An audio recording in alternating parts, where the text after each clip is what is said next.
Who do you think asked more questions, the question or the Riddler? We're about to find out. Well, not really, but we're about to see them fight for the first time. And the only time, to my knowledge, where Vic Sage Question fought him, since Renee Montoya Question has faced Enigma before. But I can't find another instance where Vic fought the Riddler again. Although note, I could be wrong. If I am, please tell me down below because I would want to read that issue. Now this would come from the Question issue 26 from 1989, 4 years after Crisis on Infinite Earths, where Question and other Charlton characters will be added to mainstream DC Comics. Since beforehand they were on Earth 4, but now they're on Earth 1, 0, Prime, with characters like Batman, Superman, and Wonder Woman. We start our story in the holding cell where Enigma has been kept since his last encounter with Batman, since they gave him a riddle that still needs to be solved, meaning they have to keep him there until they can actually punish him for the proper crime committed. Which is a really funny premise that they just have Riddler locked up, not even knowing what he's being charged for yet. Enigma is called into the commissioner's office where Gordon tells him the riddle was over, where we're actually not told what the riddle was, because it doesn't matter. What does matter though is who solved it. It wasn't Batman, but Gordon. He figured it out, and says it was really easy, which just breaks the Riddler. Because while Gordon is certainly smart, or I think of him as smart, this story frames Gordon more like a figurehead, and the freaks of Gotham are really handled by Batman, which I know isn't actually the case, but for this story, that's kind of what we're going with. So for Enigma to be found out by a cop, it kind of means to him that he's a minor criminal, that he's a has-been. Also, Gordon kind of rubs it in how bad the riddle was. However, there's an issue with convicting Riddler. The officer who arrested him failed to read him his rights, which means he's open to argue a false arrest, meaning Eddie gets to actually just walk away. We also see that Gordon does feel bad for him, telling him to go back to teaching and drop being the Riddler. He also tells him Happy Merry Christmas, setting up that this is a Christmas story. Well, Christmas-ish story. It kinda is relevant. Also, Gordon feeling bad for Enigma is pretty believable in this era, since at this point Riddler had yet to become like a serial killer like he is in later versions, but more just enjoying being an inconvenience for Batman, and the police, and Gotham, and well, really everybody, like the Question, even himself sometimes. We cut to Hub City to the Question fighting an evil criminal Santa Claus with a chain, attacking a store, but after Santa refuses to stop, Question beats him up as he sings la la la la la la la la. I love the Question. Victor and Renee are both great. Only one I didn't like was that really weird-ass New 52 demon thing that hung around with the Phantom Stranger and Pandora. I still don't know what that was all about. He looked like Vic Sage, but it was confirmed he wasn't Vic Sage. He was a completely different character, and was like a god-like entity. Vic afterwards is told by his police contact about more crimes in Hub City, most of which are Christmas related, including some lady straight up stealing a mannequin. A naked mannequin. She didn't even take the clothes. I guess she just really wanted a mannequin. After the long night, Vic is slightly hurt and gets patched up by Rotor. Rotor being a recurring character of this series. So is his police contact who is Izzy O'Toole's. In fact, Question overall has a pretty big supporting cast, and they're all pretty strong in my opinion. Although almost all of them have disappeared unfortunately. I am going to skip over some of the scenes tied to the Question series at this point, since for the case of the video, it's not important. It primarily involves Question seeing his currently comatose girlfriend, Myra, after being shot. Also, this series overall is a very strong noir series, so if you're into that type of thing, I highly recommend it. If you were a fan of the 80s Daredevil run, or still are, you would probably like this series, since it's essentially DC's version of Daredevil comics.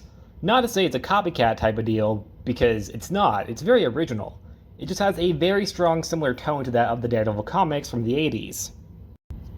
Meanwhile, the Riddler's on a bus to Hub City, where he's recognized by the woman sitting next to him, Sphinx something. I can't pronounce her last name.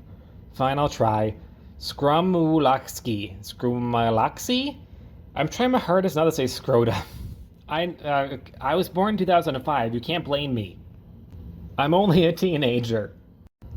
Anyways, Miss Scrotum is a fan of Edward and enjoys his long history of knowledge on Sphinx. Is it admiration or obsession? We get further details about Sphinx. She mentions how Eddie was in prison and tells him that she's done years herself. She attempts to convince Enigma to help her with her next crime, pulling out a machine gun on the bus they're on. In the moment, Enigma thinks back about going straight, what Gordon told him to do, but in this moment he's pulled back into villainy and accepts it. Unknown to them, Vic Sage is on the road himself close by, seeing them pulling out the guns on the passengers on the bus to hold them up, just for the Question to appear in a puff of smoke to stop them. Instead of fighting, the Question gives Riddler a question, or, well, a riddle. What goes on 4 legs at dawn, 2 legs at midday, 3 legs at sunset, and his weakest one has the most support? Enigma answers man, which is correct. Sphinx then says she'll kill him, but Enigma stops her saying that they haven't asked him a riddle yet, but the Question keeps talking and asking riddles, never letting Enigma have a moment to ask his own, leading to Vic getting the chance to grab the gun and punch Riddler out. Sphinx attempts to make a run for it, jumping out of the bus, running out into the cold only to stumble on a poorly constructed bridge, falling into the frozen ice water down below and dying. She was also too far away for either Vic or Enigma to see, meaning they couldn't save her because they thought she just got away. R.I.P. Mrs. Scrota. Okay, that's a really bad joke. I'm sorry I've made it 3 times now. Well, Vic and Enigma away from all this ends the issue with Vic telling him that he'll ask him a riddle and if he gets it right he can go free, which is likely more of a taunt than an actual deal. This story I think was pretty decent, but unfortunately a victim of lack of time. I believe it would have been much better if it was a 3 or 4 issue arc between the Question and the Riddler, since I think their rivalry and even Sphinx's obsession with Enigma isn't all that fleshed out. It turns into more of a filler story, which to be fair, it is, but it definitely could have been more. Not saying what it is bad, because it's not. It's actually still a really good filler story, and it's always cool to see characters cross over. Not just Riddler, but Gordon too. My favorite parts of the story were definitely the start and end, with Gordon's talk with Riddler showing that he wants the best for Gotham, and Riddler having slipped so far. Enigma even knows it, feeling almost embarrassed that Batman wasn't needed for his riddles this time.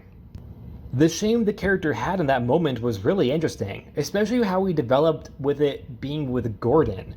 It seemed almost as if he felt like Gordon was disappointed in him, or Gotham was disappointed in him for having such a bad riddle. He felt ashamed, not just of himself, but felt like he let them down, which is really interesting to me. Or maybe that's just my interpretation of that scene, but it definitely came across like that to me.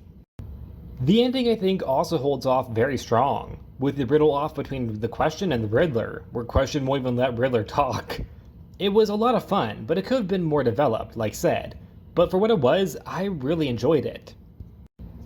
The character Sphinx, I think, had potential, but at the same time her role wasn't all that needed. Riddler could have gone back to villainy for a number of things.